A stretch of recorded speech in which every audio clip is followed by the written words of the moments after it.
בוקר טוב. את הפוסט הזה אני רוצה לדבר על משהו שמאוד מאוד מציק לי כאדם שמתעסק בבריאות, שמרצה על בריאות.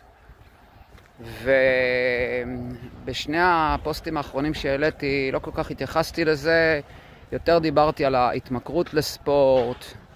אבל למה אני רוצה לדבר על משהו שבאמת אני הייתי ביום שבת באחד מהמועדונים,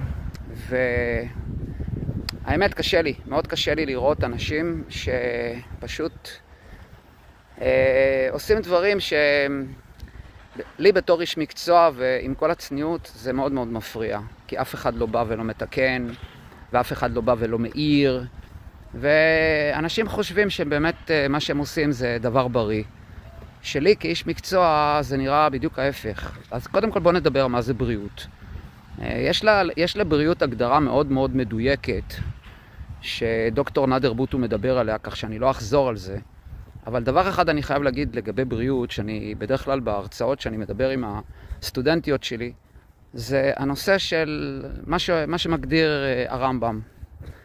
בריאות לפי הגדרה של רמב"ם זה ראשי תיבות של בולם רוגזו, ימעיט אוכלו וירבה תנועתו.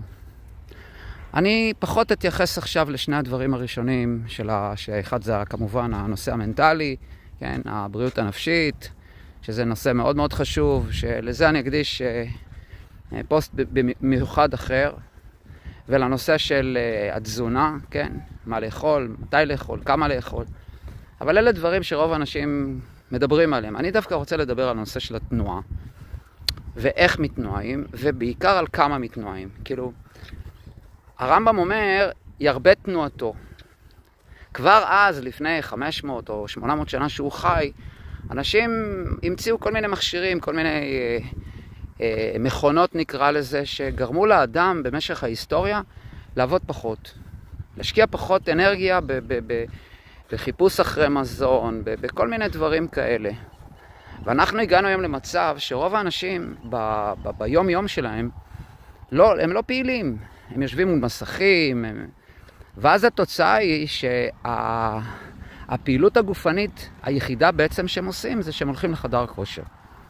ואני רוצה לספר על איזשהו מקרה שראיתי ביום שבת האחרון, שפשוט השאיר אותי פשוט המום, ועל זה אני רוצה להרחיב את הדיבור. רצתי על איזושהי מכונה, עשיתי את האימון שלי, ואחד הדברים הכי חשוב שחשוב לי להגיד אותם זה הנושא של גבול. זה כמו לקחת את הדבר הכי טעים שיש לך, עוגה, גלידה, לא יודע, משהו שאתה מפנק את עצמך, אבל לאכול אותו בלי סוף. כאילו בוקר, צהריים וערב, זה מה שאתה אוכל. כאילו. ואני מדבר בעיקר למשל על הנושא של הגבול, של כמה פעילות גופנית אדם צריך לעשות. ואני רואה אנשים, למשל, עשיתי את האימון שלי, כן, כל מיני אינטרוולים על הליכון, הלכתי, רצתי, מאוד נהניתי. ולידי רצה מישהי שהתחילה את האימון קצת אחריי. הלכתי אחרי זה והסתובבתי בחדר כושר, עשיתי אימוני חיזוק, קואורדינציה, שיווי משקל. בכל זאת אני אדם לא צעיר. וכשחזרתי אחרי, נאמר, חצי שעה, 3/4 שעה, היא עדיין רצה להליכון. ואני שואל את עצמי, for God's sake, למה הטרפת הזאת? עכשיו, ששאלתי אותה, תגידי, למה את עושה את זה? התשובה שקיבלתי הייתה, זה לעצמי. יש לך איזושהי מטרה? הייתה שאלה נוספת. לא, זה הכל בשביל עצמי, בשביל הבריאות, כאילו. זה מה שאני מוסיף, כאילו.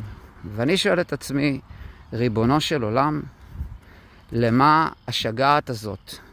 למה הטרפת הזאת? בוא נאמר ככה, כשאדם יש לו מטרה, נגיד, לרוץ 5 קילומטר, 10 קילומטר, חצי מרתון, whatever. אז אוקיי, אז יש אימונים ספציפיים שמיועדים להביא אותך למטרה הזאת, אבל כשאתה הולך וכאילו יושן על ההליכון, גר על ההליכון, עושה פעילות גופנית שאין לה התחלה ואין לה סוף, למה אתה צריך את הדבר הזה? כמובן שיש לי תשובות בתור בן אדם שמתעסק במדעי התנהגות, אז יש לי את התשובות, אבל זה בכלל לא בא מהקטע הזה, זה בא מקטע נפשי לדעתי, זה בא מקטע רוחני, אבל זה לא הנושא של הפוסט הזה. והטענה שלי היא שיש איזשהו גבול, כמו מדד האושר.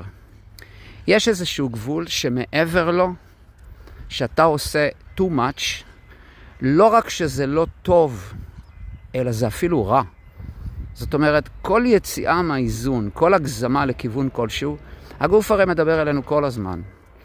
וברגע שאתה מגזים במשהו, באיזשהו שלב, או שאתה נפצע, או יש יותר גרוע מזה, זה to be burned out, זה אתה נשרף. כאילו, יותר לא תרצה, זה כמו חיילים בקרבי, בצבא, השתמשו באנישה פיזית, תרד ל-30, תעלה ל-10 מתח וכן הלאה. ואחרי זה לא רוצים לעשות פעילות גופנית 20-30 שנה, כי ההתניה הקלאסית שנוצרה אצלם בראש זה שפעילות גופנית זה עונש. ולטעמי פעילות גופנית זה כיף. זה דרך טובה להתחיל את היום, אבל גם כאן מה שחשוב זה שאנחנו נדע לשים לעצמנו את הגבול. כאילו, אתה לא יכול לבוא לחדר כושר ב-6 בבוקר וללכת משם ב-1 בצהריים. זאת אומרת, אתה יכול, אבל בבריאות אין בזה. להפך. הטענה שלי זה שאתה צריך להגביל את עצמך, אין מבחינת הזמן, אין מבחינת האינטנסיביות, לעבוד לפי תוכנית, לעשות דברים שהם באמת טובים לגוף שלך. זה דבר אחד. דבר שני שאני רוצה לדבר עליו, שקשור גם כן לבריאות, זה כל הנושא של הטכניקה. עכשיו, אני רואה בחדר כושר אנשים, פשוט עושים תרגילים, הייתי סטודנט לתואר ראשון בווינגייט, אז לפני המון שנים, כן, שנות ה-80, היה לנו מה שנקרא תרגילים נכונים ותרגילים לא נכונים. עכשיו, ברור שיש אנשים שיכולים, הגוף שלהם מסוגל לספוג, גם אם הם עושים תרגילים פחות טובים. אבל כשאתה עושה את זה לאורך זמן, אוקיי? כשאתה עושה דברים לאורך זמן, מרים משקולות בעומסים מטורפים, באינטנסיביות מטורפת, עושה דברים חבל על הזמן, עושה כל מיני דברים שבסופו של דבר, לא רק שהם לא מועילים לגוף שלך, הם אפילו פוגעים ופוצעים את הגוף שלך. ואני יכול לתת דוגמה, ראיתי שם איזשהו מישהו שמסתובב עם איזושהי תחבושת כזאת על הזרוע, ישר הבנתי שהוא סובל מדלקת. כן, רואים את זה מיד. אני בא אליו, מה בן אדם עושה? עליות מתח. כאילו, בן אדם, תן לגוף שלך לנוח. תעשה תרגילים אחרים. אל תאמץ את השריר שפגוע. אל תפעיל עומס על הגיד שדלוק. מה אתה בדיוק עושה? בריאות הרי אין בזה. אבל מה לעשות? כאילו, הדחף הזה, היצר הזה, זה כאילו גדול ממך. אתה עושה דברים שבמקום שיועילו לך ויקדמו אותך, להפך פוגעים בך. אז מה שאני רוצה ככה לסכם בפוסט הזה, זה שקודם כל, זה שאנחנו עושים הרבה, וזה שאנחנו עושים בצורה אינטנסיבית, ואנחנו נמצאים בכושר גופני גבוה, וזאת בעצם מלכודת הדבש שכולנו נמצאים בה, כן? כי כשאתה נמצא בכושר גבוה, יש לך הרגשה נהדרת, אתה מלא באנדורפינים, וואו, אתה מרגיש שכל העולם מחייך אליך, גם התגובות מהסביבה הן נהדרות, אבל זאת מלכודת דבש, כי באיזשהו שלב הגוף שלך אומר לך תעצור, ומי שלא יודע לעצור, ומי שלא יודע לשים את הגבול בזמן ובמקום הנכון, או שהוא נפצע, או שהוא פשוט מפסיק, מכל מיני סיבות, אוקיי? אז כדי לא להגיע למצב הזה, אני חושב שכשהרמב"ם דיבר על יגביר תנועתו, הכוונה הייתה בעיקר לאנשים שהם אנשים פחות פעילים, כן? אז יש גם, בוא נגיד, בעקומה הזאת, הייתי אומר, אנשים שהם לא פעילים מטבעם, ויש להם עבודה שהיא יותר סדנטרי כזאת, הכל בישיבה מול מסכים. באמת צריכים לעשות יותר פעילות. אבל גם פה, חבר'ה, בוא לא נגזים. בוא נשים את הגבול איפשהו. עכשיו, מה זה הגבול? הגבול זה שאתה מגיע לאיזשהו מקום שמעבר לו, וכל אחד זה מאוד אינדיבידואלי, שכל אחד יודע שהגבול הזה זה דבר שהוא מעבר לו, אתה לא צריך יותר. בוא נגיד ככה,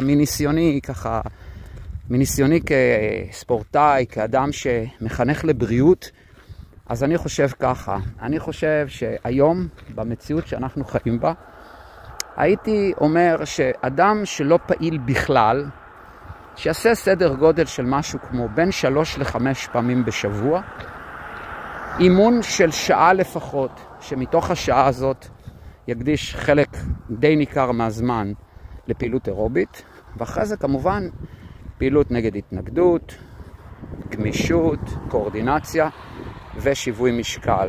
אותי פחות מעניין כמה ריבועים יש לבן אדם בבטן. מה שמעניין אותי זה שאתה הולך לרופא שלך, והרופא שלך עושה בדיקת דם, והוא מגלה שרמת הכולסטרול שלך היא נמוכה, כן, שלחץ הדם שלך הוא תקין, שיש לך סוכר תקין. זה מה שמעניין, כי מה שרואים בחוץ, מחוץ לגוף, ומה שקורה בביולוגיה, כן, של הדם שלך בפנים, זה לא אותו דבר. ואחרי זה אנחנו שומעים על כל מיני מקרים, על אנשים שכלפי חוץ נראו מאוד מאוד פיט, מאוד מאוד בריאים, והמערכת הדם שלהם לא הייתה תקינה בכלל. היה להם כולסטרול גבוה, היה להם חסר ברזל, או כל מיני דברים כאלה שאדם צריך לשים לב. פחות לשים לב לבחוץ, יותר לשים לב למה בפנים, ולא להגזים, פשוט לא להגזים. שיהיה המשך יום נעים, באהבה AB.